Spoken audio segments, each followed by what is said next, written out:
The kids are having a party out there tonight, so don't compete. Tonight I'd like to talk about with you, we've talked many times about the struggle for the spiritual life and how you do it, and people say, don't tell us about what is wrong, give us some practical ideas how you can make it work, because it doesn't work. We'd like it to work, but it doesn't work. So let me give you some things to work with, so that maybe possibly you can make this spiritual life work. Now, you're not going to like what I have to say. I'm just telling you that ahead of time, and I'm not worried about it. Because what I'm going to say is going to put you in an incredible predicament. First of all, what I'm going to say to you tonight, you are going to lose your only defense before God. When you die, you're going to say to the Lord, I didn't know. He's going to say, liar. Do you remember that night, that Friday night in New York City when Father Joachim said this, and you blew it off? So now I'm blowing you off. Let me go home then. I go with you. There will be no excuse. There'll be no excuse. You remember, maybe you don't, and you probably tried not to remember. In the scripture the Lord said, not, I suggest to you, not, it would be nice, not, possibly you can do this. He say, you must. It's an absolute imperative. You must love the Lord your God with your whole mind,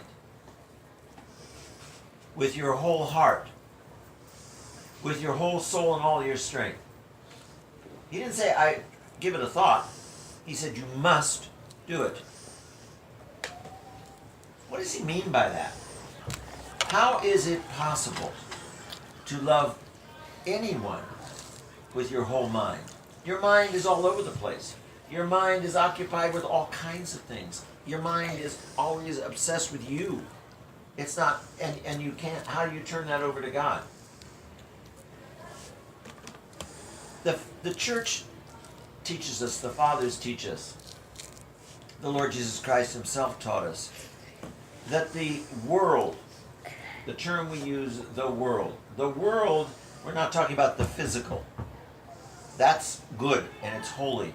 The creation that God made is good and holy. There's nothing wrong with it. But the world, the carnal, and I don't mean that just in the lustful sense, the carnal, the things of the flesh, that is where sin resides. Not because there's anything wrong with the physical, it's because of what we do with it. Most people think that the physical is more real than the spiritual. People would say, oh, but that's just, I've never seen God, I've never seen a spirit, how do I know? I've never seen a soul, I don't know. So, but everything you know, everything you understand is spiritual. There is no such thing as love. It's spiritual, it's not physical. You can't see. You can't put love and say, there it is. You cannot take an idea you have and say, well, I can see the idea. You cannot see an idea, yet we know they're real. Our whole existence is our reflection on life. We aren't like a tree that has no idea there's a tree next to it. We know that someone is next to us. We assess, we evaluate, we think about everything and everyone around us. Our mind, our thoughts, our ideas are real. But they're not always right, but they're real. Where does our trouble come from? And where does our joy come from? Our life comes from our intellect. This is what God gave us. He gave us an intellect. The ability to think, the ability to know, the ability to reflect. That's the part of us that is like God. And with that ability, with that free will, we are able to love. Without the ability of the intellect, you can't love. Love is not a feeling. So for all of you who think that love is about feeling, you're all screwed up. It has nothing to do with feeling, any more than food has to do anything to do with taste. Food can be absolute poison and taste good. Food can taste dreadful and be the most nutritious thing on earth. So food is not about taste. Taste is one of the accidents of food, but it's not the purpose of food. And love has nothing to do with feelings. Feelings are the accidents that come with love. You can be very frightened and still love. You can be very unemotional about somebody and totally love them. It isn't about emotions. Emotions are the result sometimes, the overflow of what's happening to you, but they are not the reality. So let's look at what we are all about and begin to make some sense. The mind, the intellect, is where we have all of our activity, where we love, where we make decisions, where we sin, where we don't sin, where we do noble things, where we do dreadful things. It all begins in here. Everything begins in the mind. The mind is where there is free will, where you make a choice to do something, where you choose to love or not love, where you choose to hate or not hate, where you choose to share or where you choose to be greedy. All that comes in the mind. So we have, as human beings, two components. We are physical and we are spiritual. The physical will die. We've all been to a funeral. You see it go. It's gone. You can do nothing with it once it's dead. There it is. All you can do is bury it. But the spiritual continues. We have all inherited connections to all kinds of things. I remember when I was a kid, I had a cousin who everybody was astounded at him because they said he physically looked like and physically behaved and had emotional responses like his grandfather, whom he had never seen. And they said, look at the connection. Look what's going on. And yet, we have all seen that experience. We've all seen connections in ourselves, in families, in life. The spiritual is more real than the physical. Because the physical is just the house that holds the spiritual. It is not in and of itself anything. It is where you, like this building. This building is a monastery. This building is a home. If there were not people in it, it's just walls. It's just material things. It's not a home. It's not alive unless there are people here. The people are what make this the home, not the building. The building doesn't make the home. And so it is with us. Our physical houses our spirit. So when we speak about the carnal, the physical, the flesh, it is of the world. But when we speak of the intellect, of the spirit, of the soul, it is of eternal life. It doesn't end. It continues. It has life, and it goes on. And so tonight I want to talk to you about ourselves in relationship to God, ourselves in relationship to ourselves, and ourselves in relationship to others, and what that is all about, and what makes it work, and what makes it destroyed, what we can do, what we can't do. As human beings, we have an intellect. We are able, in our head, to think. We are able to reflect. So let's begin with two forces that are in us. God's working on us with His grace. He desires that we be in relationship with Him. He desires that if you love me, He says, love each other. Whatever you do to each other, you do to me, He says. So if you are cruel to each other, if you are indifferent to each other, if you are destructive of each other, then you're doing that to me. He says to us that if you want to love me, you must love each other. That's how you'll know who I am. So God's grace, His energy, His life that He puts into us is not forced on us. It's given to us to use. But we have to choose to use it. And in order to use it, we have to make some decisions about what we're going to do. We have freedom. We have freedom to choose good, and we have freedom to choose evil. We have freedom to destroy, and we have freedom to build. We have the freedom to do it. Doesn't mean it's what we should do. It means we can make that option because we have free will. So God does not force it on us. He gives us the ability, if you ask for it, He gives you the ability to do things greater than yourself. But if you don't, you're not going to get it. There is a relationship between God and man. Jesus Christ was that perfect relationship. Perfect man with perfect God united together. His life was always conscious of the Father. He was always in communion with his brother. He was never living for himself. Ooh, is that different from most of us? We're complete opposite of that. The focus of our life is us. It's all about me. I need to have this, this, this, and we got a list of all these things. We're really out of whack. But the Lord is waiting for us patiently. Christ was the ideal human in personality and in knowledge. He behaved and he understood. Now, we have some difficulty in the English language. The term understand is an intellectual activity, and it means I, myself, can think it through. That's what it means to understand. I can make some sense of it, and I can make ownership of ideas. That's what understanding is. I tell you, any scientific formula, any scientific theory, talk to you about gravity or whatever it is, and you've never heard it before.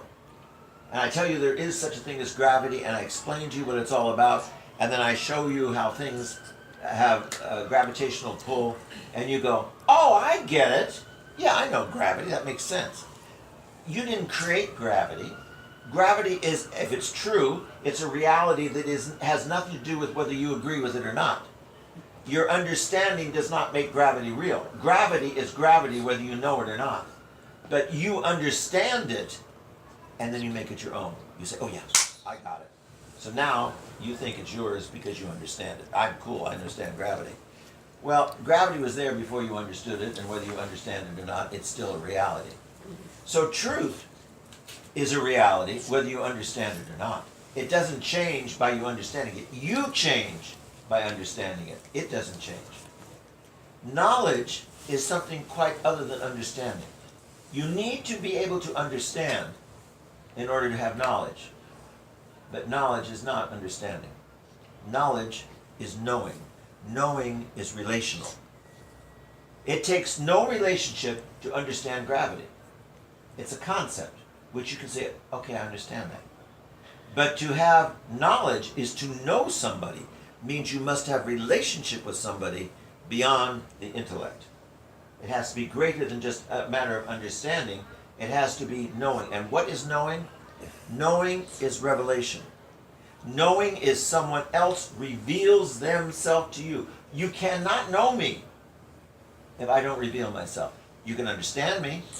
You can take ideas about me. You can make guesses, but you will never know me unless I reveal myself to you, because knowledge is revelation. Knowledge is sharing. Knowledge is community, communion. Totally different than understanding.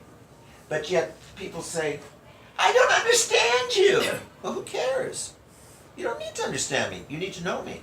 You don't need to understand me.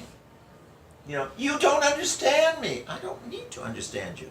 I need to know you.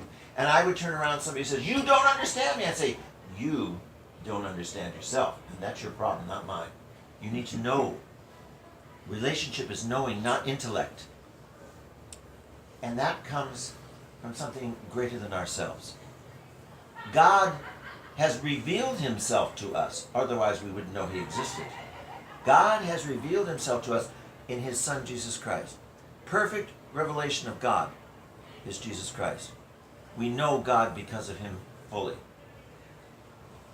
So we have the ability to know only because it has been revealed to us by God through the prophets, through the times, all the time, and then in perfect way through Jesus Christ. For man, us, no thought, no feeling, for those of you who like feelings, no action can ever take place, can ever have any purpose without God's grace giving us the ability to understand it. Life is chaotic without knowledge. Information by itself can drive you crazy. If you don't know something greater than yourself, information makes you a lunatic because you can do nothing with it. Information about everything makes you crazy. It's when you know who you are, when you know what life is, when you know the purpose of things, then you can deal with stuff. It's when you can't know that you can't deal, then you go crazy. And so God gives us an understanding of who we are. Without him, it can't be possible. And that, what he gives us, is grace. For man, after we have been given this grace by God, we must desire God. We must desire to have a relationship with him, or it won't happen. God doesn't force it on us. And so this is what they call synergy. This is when you have the grace of God coming to man, and you have man's desire to be with God. It works together and it becomes a whole. Without the two combination of you desiring God and without God giving you the grace, it won't happen. And this is all based upon freedom. So what is freedom all about? Freedom is not doing whatever you want. That's not freedom. It's got nothing to do with freedom. Freedom is doing what something is created to do. If you have a car, as I used this example before, if you have a Bentley that you went out and spent $500,000 for, and your favorite beverage in all the world is cognac, and the Bentley is your favorite car, and so you want your car to have your favorite beverage, you pour cognac in the tank, and your car is destroyed. Cognac is perfectly good, and the car was a wonderful car, but they don't go together. And so if you put the wrong thing in the car, you will destroy the car, even though it's a good car. Even though that what you put into it was good, and the car was good, you will destroy both of them. So freedom is not doing what you want. Freedom is doing what you are about. And if you were created by God, then he is the one who tells you what you are about, not yourself. You don't tell him what you're about, he tells you. The more grace that God gives to each person, and he gives it to us according to our faith, the man then sees, once you receive that grace from God, you see God acting in your life. Immediately you begin to see what's wrong. When you see what is good. Oh, let me give you a very crass example. About 12, 15 years ago, I went to a dreadful Christmas gathering at the Russian Federation where they had a formal evening, you know how they had a reception, and I just hate that kind of stuff. And anyway, they had, classical music and singing and everything else. Most of the women that were there were very ripe in age. They weren't young blossoms on the tree. They were old hags waiting to be buried. But they didn't know it yet. And so they were dressed in evening gowns with no sleeves, and they had their crepey arms, and you know how it is. Covered with jewels, made up with all kinds of makeup, and walking around as if people were supposed to go, ooh, isn't she nice? And so they were all there. Because they were diplomats' wives. You know how that is. So everybody's there, and this young guy who works for the embassy, he comes, he's probably 25 years old, and he brings his date, and she was beautiful and 18. Now the most beautiful, the most, what do I say, the best, what do you call it, accessory for any woman is youth. Nothing beats it, That's right. And so these ladies are all there, and this young girl comes in. Now they didn't have the diamonds, The girl did not have the diamond. She did not have the evening gowns. And they all looked at her and they went, they wanted to kill her. Because the reality was so strong. They saw, there was no question in any of their minds what was going on. They saw it instantly. When you see God, when you live and know God, you immediately see, without any doubt, as clearly as those women saw that young girl and saw their reality compared to her. You see your reality compared to the world. You see your reality compared to God. And you are shocked when you see how far you are from who you are. That's what holiness does. Holiness cuts through it all. Holiness makes you see what is real. Why do we continue to do things that are destructive? Because we don't see it. Because we don't understand holiness. We don't see God. And therefore we do things that we think, we tell God, but God, this is okay. Are you an idiot or what? It's like going into the Bentley dealership and saying, I put my best cognac in the car and it doesn't work. What's wrong with your car? And he says, there's something wrong with your mind, sir. We tell God we want to live this life and you should let us do it because we think it's right. And we think that because we don't know the truth. We think that because we're not free. We are slaves to our passions. We are absolute slaves to our passions.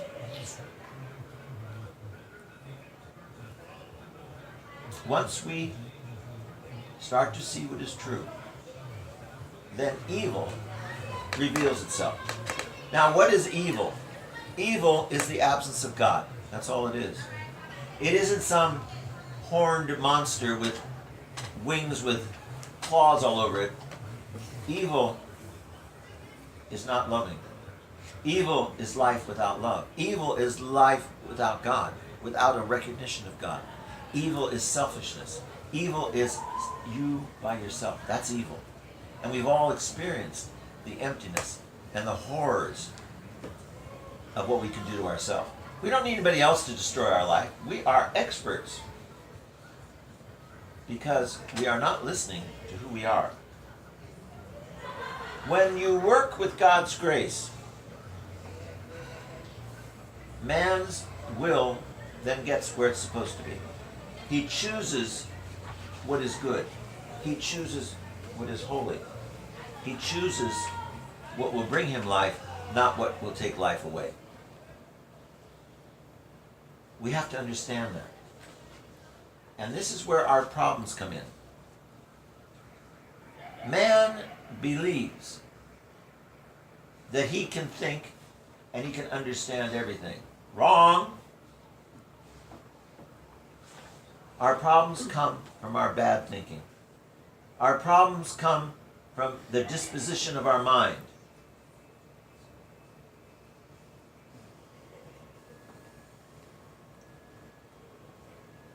Knowledge, not understanding, knowledge depends upon our ability to understand.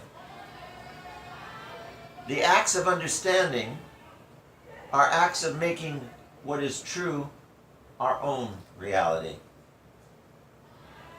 Evil is a sickness of our soul. Evil makes all understanding sick. The passions are an illness of your soul. The passions are from the world, not from the spiritual life. The world, the carnal life, is what brings us passions. And the passions pull us to the world. Don't let us have the freedom of spirit. And we judge then and think everything according to the values of the world. Our thinking, if it isn't clean and on the right path, can destroy us. Let's take, today I had the joy of being with Marina and her mother and father, and we were talking about the tragedy of her mother and father are Jewish and lived in Kiev before World War II. And the family was rounded up, and people were taken to the camps and killed. And she lost most of her family. She only had pictures of her grandparents and things. She no longer saw, they were all killed. And the people who were bringing that about were people who thought they knew what was true. They thought their thinking was sick, but it was sick because they didn't understand God in relationship to all of this. And so these horrible things. We have young people who think that drugs, sexual perversion, all kinds of things, they think that it is good. They think they were meant for pleasure. That's why we're here, to have pleasure. But that's not why we're here. And so, with bad thinking, with your thoughts not attuned to what it's all about, you will make bad choices. And bad choices will destroy you and destroy the rest of the world. If you don't know that you are here to be in relationship with God, then you won't have a relationship with God. And if you don't have a relationship with God, you won't have a relationship with anybody else either. Because the relationship will always be about you. You will always start not from God has established a relationship with me and I'm responding to that great grace of God. It'll be I am finding God. Oh God, okay, I believe in God, as if I initiated it. Or, oh yeah, I'm going to have a relationship with you. I love you. You love me? That's not love. That's desire. That's need. That's whatever, but that's not love. And so, why are we so messed up? We are such a mess because our thinking processes are not healthy. We think that pleasure is love. We think that sex is relationship. We think that physical attraction is love. What happens when the physical attraction goes? We all know what happens with that. When that's gone, there's no marriage, there's no love, there's no relationship, there's nothing.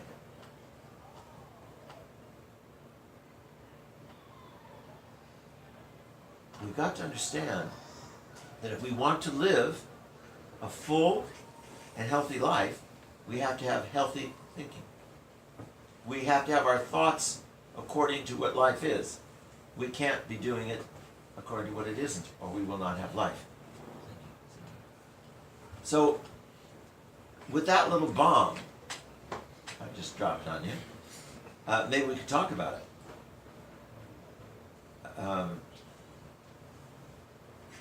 The reason we have such a hard time praying, such a hard time being in church, such a hard time making sense of any of it, is because our thinking isn't any good. We have the wrong ideas of what life is about, and therefore the things that it really is about make no sense to us. I told you last week, I think it was, when I was young and I was in Brazil, and we went to a leper colony, and there were these young Catholic sisters working the leper colony, and in those days they didn't have good drugs for the leprosy, and people were in the jungle were rotting and stinking and bugs eating their sores, and this young nun was there, and she had her back to us, and she was cleaning out a man's leg, and the bandages were all sticking to his leg, and she was cleaning it, and the smell was just unbearable. And when she finished, she turned around, she was young, and she looked like she was about 24 years old. And I said to her, sister, I wouldn't do this for $1 million. She says, neither would I. Because she was there for something that she believed.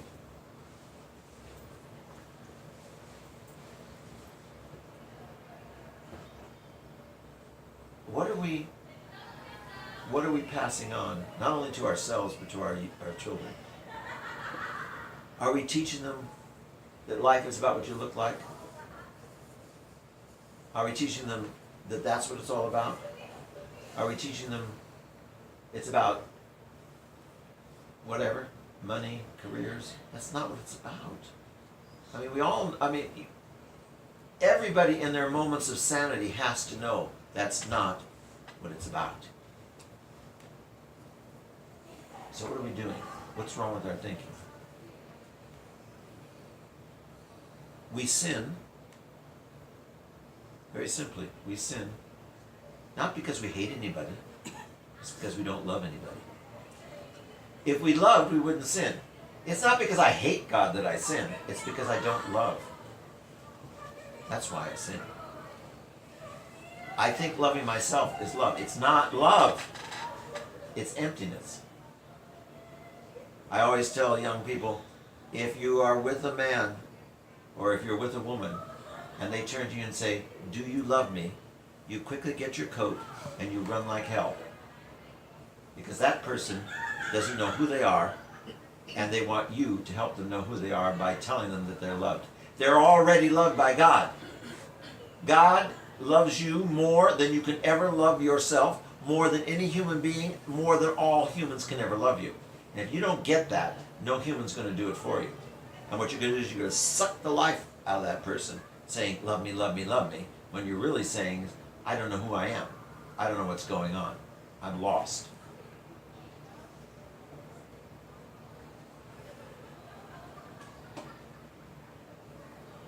There's only one way. There's only one truth. And there's only one life. And most of us have never tasted of any of that. Because we believe this nonsense is life. We believe that nonsense that's out in the world is truth.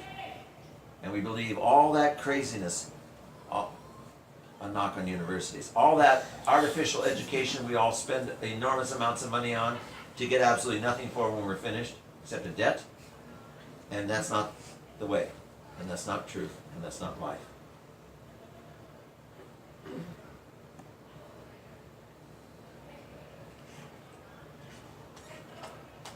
So with that joyous comment, now I get to hear from you. Yes. So when we started to talk about God's grace, it's coming to you as an energy. So God, because of His love, gives you the grace and energy. And then you said something about that you are free to Reject. reject, but you are free to accept as well. Yes. And then you can do something with this energy, yes? Yes. With your free will. Meaning like you can use that energy, that's a difficult part for me to understand. All right. We cannot use God's grace correctly if we don't understand it. Our thinking is sick. We don't understand what life is about. God gives you life. You know, the biological event. There are people who are perfectly fit, who have biological intercourse, and the baby is born and dies. And you say, what happened? What happened? The life wasn't what the parents gave. The parents participated in God's extending life. You didn't make the life. So, God gives us grace. But we have to be able to understand it and to use it. If I give you a perfectly complete, absolutely perfect, up-to-date chemistry lab, and you don't know a thing about chemistry, and you can't read, and you don't know any math, that lab is useless to you. Absolutely useless to you as far as a chemistry lab is. You may start using it for something else and do all kinds of fun things with it, but you're not doing what it was meant to be done with. Because you don't have the ability to use it. You can learn, but you're going to have to struggle and study and do all kinds of things to get yourself to the point where you can use it. We have bad spiritual thinking. Therefore, we have to struggle to learn the right thing. We have to struggle to be able to use the grace God gives us and use it correctly, not misuse it. We would take the lab and use it for the wrong things and make a mess of it because we don't know anything about chemistry. Like when God gives us His grace, we think, oh, that's for me to have fun with. It's not for me to love and serve and give to other people. It's about me. God gave me good health so I can go running around telling about how gorgeous I am or how handsome I am or how wonderful and I'm so brilliant. You know, oh, look how smart I am. I can make money. God gave you intelligence to give him glory and to serve your brother, not to make yourself fat and rich and exploit people and destroy people. So our bad thinking takes the gifts that God gave and uses them incorrectly. So we have to have the right thinking. If you think that life is about you and not about God, not about you in relationship with God, not about God, you and your brother in relationship with each other, you think it's all about me, then you're going to misuse the graces God gives you. So you meant that grace is given at the time of birth and that's it? No, It- no. But because it continuously It's comes to continuing. you. God gives grace according to man's faith. So the more he asks and believes, the more he will receive. Well, because sometimes I had my little experience that, you know, for instance, I have struggle and I didn't, of course, win the struggle, but after, you know, some time, God helps me to Wake up. lift that, you know, Yeah. and I feel so, like, a lot of energy is coming into me and I feel so joyful and good. And then a couple of times it happened to me that I use that energy just for talking or just doing something which is like completely idle. And then, you know, next time it didn't come to me, but so that's what you mean that when he gives you that energy, not, Well, not to just waste energy. it, It's. I mean, not to that's. waste it. I said in his energies, not meaning what New Age talk about energies. I don't No, mean no, that at but all. I mean like it's like a It's divine spiritual thing, energies, because yes, it's- when you are like very sad and down and completely out of service and all of a sudden, you know, after liturgy or communion, you that is all gone, dissipated, and then you feel like very good. It's not about the feeling only, but you understood I do. what I, yeah. Yeah. And then you waste it and then you regret that you didn't even pay attention how quickly you waste it. Should we, is this what you're talking about? That's part of it, yes. Yeah, and like, I remember years ago, I was walking down 3rd Street, and I had gone to, I hate health food stores, I can't stand them, but I went to they told me on Sullivan Street there was this phenomenal vegan bakery. I thought, oh my God, what an awful thought, a vegan bakery. But they said it was great, and they said that it would, you know, during Lent we could have, so I went down and I got these cookies. And they were these blobs like this, you know, that looked like just, you know, but they had all kinds of seeds and nuts and things in them, and they were actually quite tasty. But so I got them for the brothers, and I'm walking back, and I was at First Avenue, and there was a woman coming down the street with 2 children, 3. She had one in a stroller and 2 walking, and so she said hello, and you know, and I looked, oh God, the brothers are all fat, we don't need these. So I said, I have some cookies, would you like some cookies? And they looked at their mother and said, it's all right. So they said yes. So the little girl grabbed a cookie and stuck it in her face. And then the boy, who was about 8 years old, took a cookie and put it in his pocket. I said, oh, you're going to wait and eat it later? He said, no, I'm going to take it home to my sister. I said, you take another cookie for yourself and take one home to your sister. I thought, what an incredible child. He had good training, first of all, but to think that he loved his sister enough to think she's not going to have one, I'll take it home to her. That's using grace the right way. God gives you grace, and instead of saying, ooh, I got the cookie and stick it in your mouth, what can I do with it to serve my brother as well? That's an action of grace with it. So it reminded me when you said that. Yeah, that's the part of it, is what Right. what I said. So, When you can, yeah, but I still have my free will, so I can distribute absolutely, that. you can still put the cookie in your mouth and say, the heck with my sister. Yeah, and I can use it for something different, Absolutely. like you said. So I am with my free will. I can manage God's grace. That's what's coming out. That's what's conclusion. So God gives me the grace, and I'm here to use my Grace freedom is to. given to you to love God, to love your brother. And when you don't love, which is evil, not to love, then you don't use God's grace, you misuse it. God gave you your health, not to be using your body for things to destroy, do things to destroy other people, but using it to give glory to God and to serve God. So even though I still participate in it. Absolutely, It's have to. my choice. Right. It doesn't happen So- automatically. So, what I can say, not that I'm thinking like No. mania grandiose or something, but so big and so unconceivable for our mind, such as our God is. So He is considering me worth of having the grace, and I am having that grace, and I'm accepting it in a humble way, and then, but I'm still using my free Absolutely. will in humble way how to handle that grace. Yes. Isn't that incredible? Yes.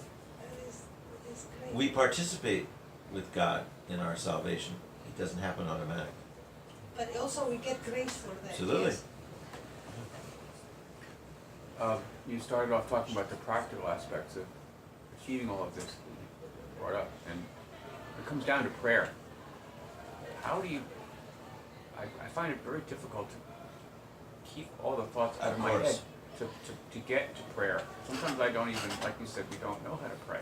I don't. I sometimes wonder, If we love the world, this is what the fathers tell us. If we love the world, prayer is not possible. And by the world, we don't mean the physical world of God, we mean the fallen state of man. If we love our passions, if we are lustful, if we are greedy, if we are angry, if we are judgmental, if we are petty, if we are vain, if we are all the things we are, that makes prayer extremely difficult. Because prayer is not an attachment to self, but an attachment to other. And all those things are attachment to yourself.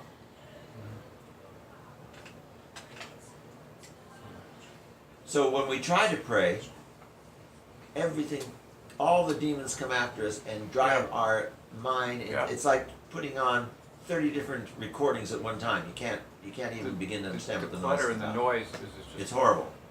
It's Yeah. horrible. I remember one time, this is many years ago, a man came off the street. He was deeply troubled. This is before the brotherhood was here. I was just living here myself. And we had the little chapel. And the guy came, and he was going insane. Just absolutely. And I said to him, "What is wrong with you?" And he said to me, "I feel like the walls are closing in, and I feel like my skin is just going up and down." He said, I can't take it, I gotta get out, I gotta get out.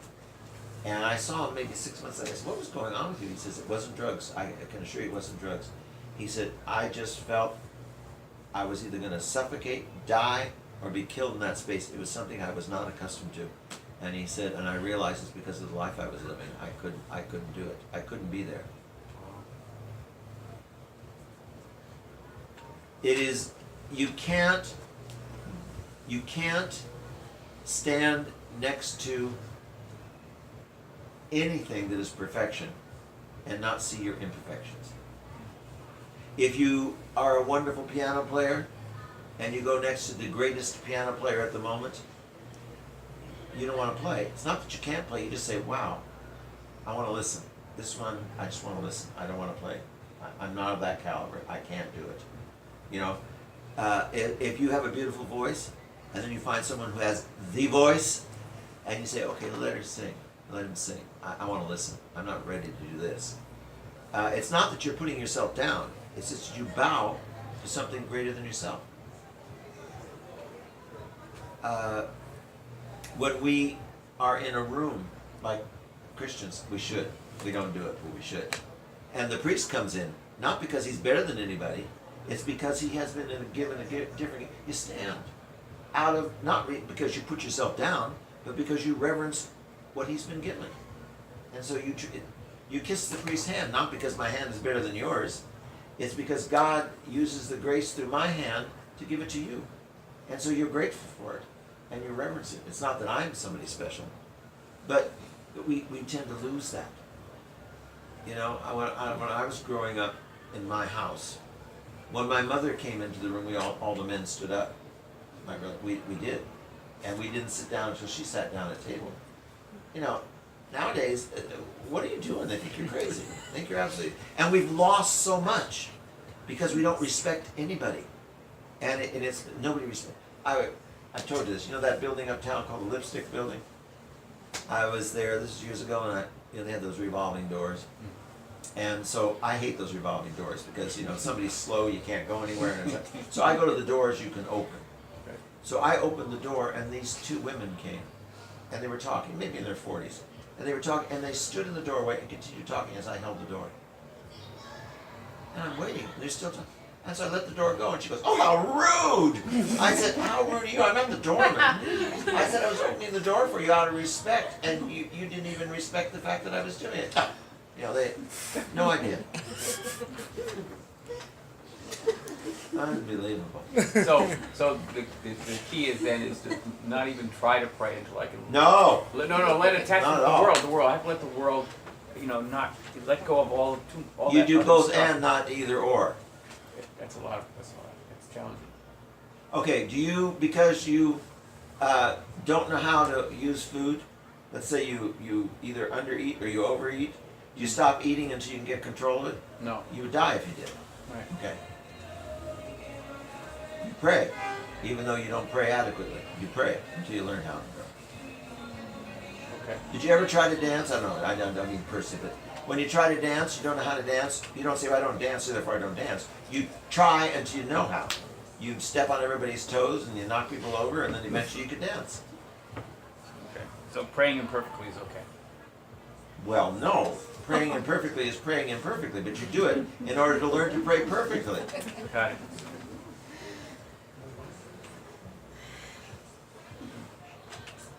Well, I always thought that love is coming from heart, and you said it's all born in your Well, intellect. it's not from the biological heart. That isn't where that is. That the mind is where the will is, in the mind, right? And so, and I don't mean just our ability to understand. It's beyond that. It's our ability to relate to God. It is in the will that love takes place, in the will. Now, the will is part heart, part mind, part all those things. But it is in our ability to choose to do or not do that there is love. If you have no choice, you're not loving. There's no choice. It's not love. Love has to be a choice, as does evil. If there's no choice, it's not evil. If I'm driving a car and I'm going down the street and I have a heart attack and I run over those 4 people sitting there and they all die, was it a terrible thing they died? Yes. Was it evil? No. I had no intent to do it. But if I drove at them intentionally, that was evil. Same act, just different reasons for it. So you have to be able to choose to love. If God said this is what you have to do, you have to love me, there's no choice, then it's not love. I remember we had a friend of my mother's. She was a very kind woman. We didn't know it. We were stupid kids. And she was an older woman, and she wore too much makeup, and she had all this perfume, and you know, she'd want to hug and kiss you, and then you'd smell like the perfume for days, you know, and you're, I don't want that. So, but every time she'd come, she'd say, "Oh, give me a kiss." And so we'd have to go give her, we just hated it. And, you know, it was, and she never felt anything from us because, we didn't want to do it. But if we had gone to her and given her a kiss, she would have loved it. But, you know, when you tell somebody, love that person, you don't. You just don't. You go, "Oh, yeah, okay, gotta deal with that." I got a hard question, very hard. I may have a hard answer, then you'll be sorry. How do you put your mind inside your heart and make a prayer? If you know what I'm talking about. I do. As long as you have attachments to the world, the flesh. I'm not talking about the physical world, I'm talking about the emotional, fallen world of man. As long as you have that, attachment to sin in other words, you will not be able to pray in the heart. It doesn't come until you free yourself of that. God gives you that gift, you don't do it yourself. No, I know. But the desire comes, okay, let's make it something that we can all understand. If you are a woman who's very attracted to and by men, they like you and you like them, and you're always, how do I look routine, you know, and you want to make everybody see you. and you just do that automatically. You know, like some guys, wherever they go, they're checking everybody out. Well, women do the same thing. They're going there. Hope, am I being checked out? I hope I am. You know, so it's the same nonsense. And so if you have that going on all the time, it's very difficult to be faithful to someone, even though you care about them, because you only understand yourself, your love of yourself. That's what it's all about. That stuff. It's about me. So, but once you get to the point that I love you more than I love myself, I don't check anybody out anymore. I'm not interested in anybody else anymore, because I've learned what love is. Love is not about me, it's about you. That's the difference. But most people never make that bridge. I don't think anybody would know the person, so I can tell the story. There was a young priest that was one of my spiritual sons, and he was a very good-looking man, big, tall, strong, good-looking man. And he was married, of course. Then he got ordained a priest. And we were walking down the street, and he's in his zarasa like I am, and we're going down the street, and there's this woman going. I says, "Over here! Don't look!" I said, "People can see you." And he was shocked that I saw it, but his head turned when he saw this young lady. And I said, "You're a priest now. You can't be looking." I said, "You shouldn't be looking at him anyway. You're a married man." But the heart is divided so easily. And so when your heart's divided, you can't love. So you gotta be pure, That would without help. no passions, to reach We'll have that control them. Yes. to reach that level and start. You have to love. You see, passions are not love. No, you have to clean I understand, yourself but what I'm from saying, passions are not love. When you have passions, you're not loving. Because you're not free to love when you have passions.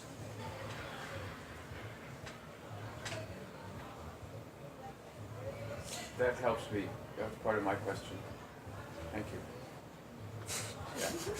What about the Holy Spirit? How does it interfere with everything, with He love? doesn't and- interfere. No, I'm saying, how does it help? I mean, how do you like, Okay. how do you achieve it? How do you like gain it? I mean, because it's a big help. I mean, even though You see, you're, he is doing this all the time. It is we have to become conscious of it. That we have the prayer. Oh, Heavenly Comfort, the Spirit of Truth. Mhm. He's the essence of truth. Spirit of Truth, who filleth all things. He's everywhere. He's in everything. And He is truth. He's life. He is the force that keeps creation together. But we can presume, we can just live like, okay, so what? You know, he's still doing it, but we're not conscious of it. so But what it's if you- when we become conscious of God's activity in our life that we change. Like, for example, in a monastery, when you have everybody doing different jobs every day, and then somebody is not there, and then you realize how much they did. You didn't see them do it, they just do it. And then all of a sudden they're not there, and you go, wow, they do so much. And then you're grateful, or you're taking it all for granted, you just think it happens. But then you see, look at how much has been done. When you get out of your selfishness, you get out of your passions about me, that insanity, and you say, wow, God's everywhere. He's constantly giving all of this. This is all because of Him. And then you're overwhelmed. And then the natural response is when you recognize God's wonder is to give back, to do what He says, to love your brother. How do you understand that?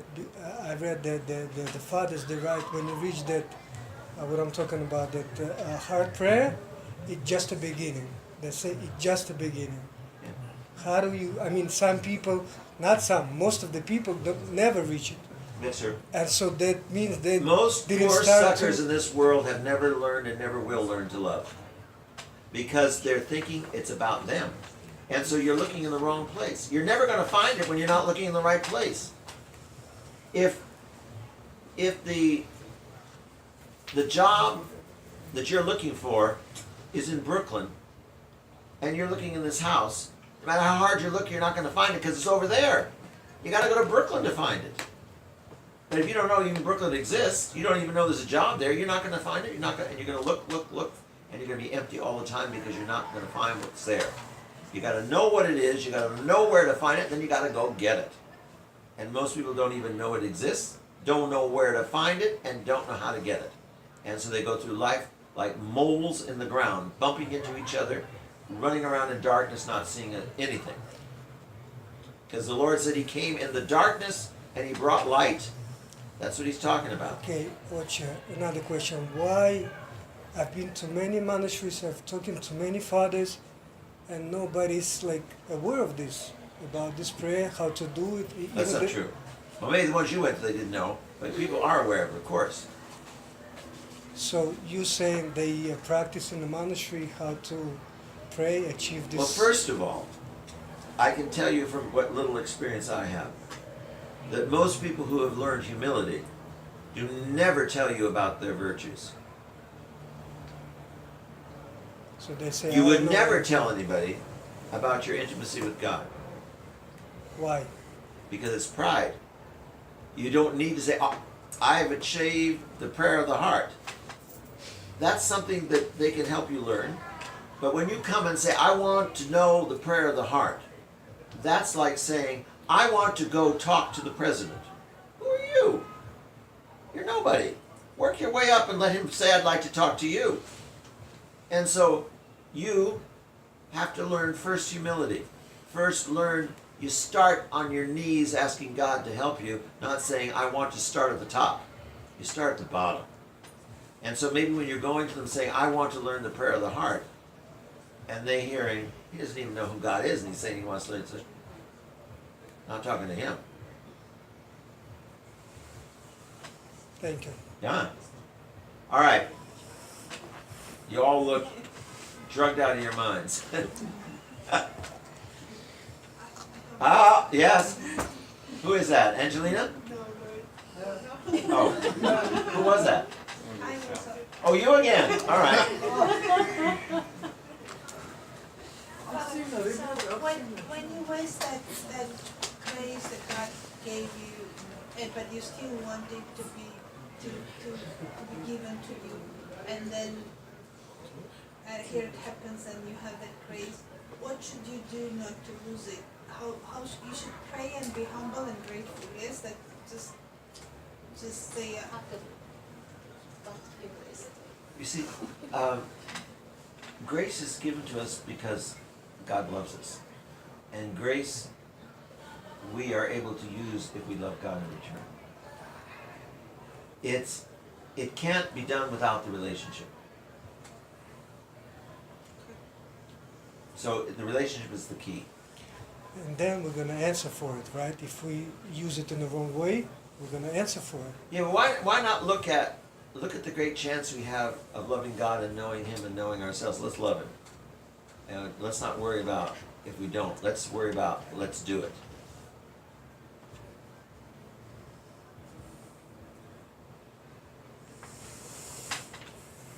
Get out of here, it's 9 o'clock. 9 o'clock Friday night, you're all in the monastery. Thank God. Instead of wasting your time out in that stupid world. Thank you, Father. Thank you. Oh yeah, and it's Dimitri's namesake tomorrow. Tonight. Huh? It's Angel's Day, yeah? Dimitri's Angel's Day, yeah? Tomorrow, yes. Tomorrow. Yeah. Rostov. Yeah, Dimitri Oh, Rostov. Dimitri Rostov. Thank you, everybody. That should give you a few things to think about, huh? Yeah. As if you didn't have enough, yes. Yeah. Did you enjoy that? We never talked about practical things though, right? Yes, girl. You know, do you have those things at the hospital that lift people out of bed?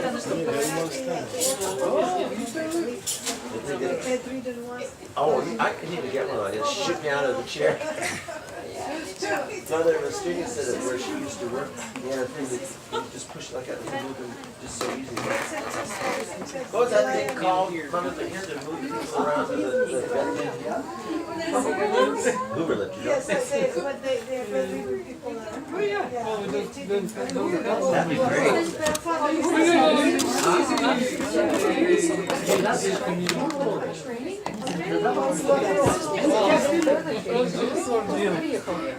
Fred, aren't you glad you gave me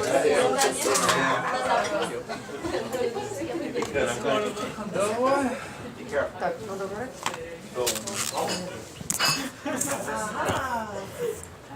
But I want to ask a question.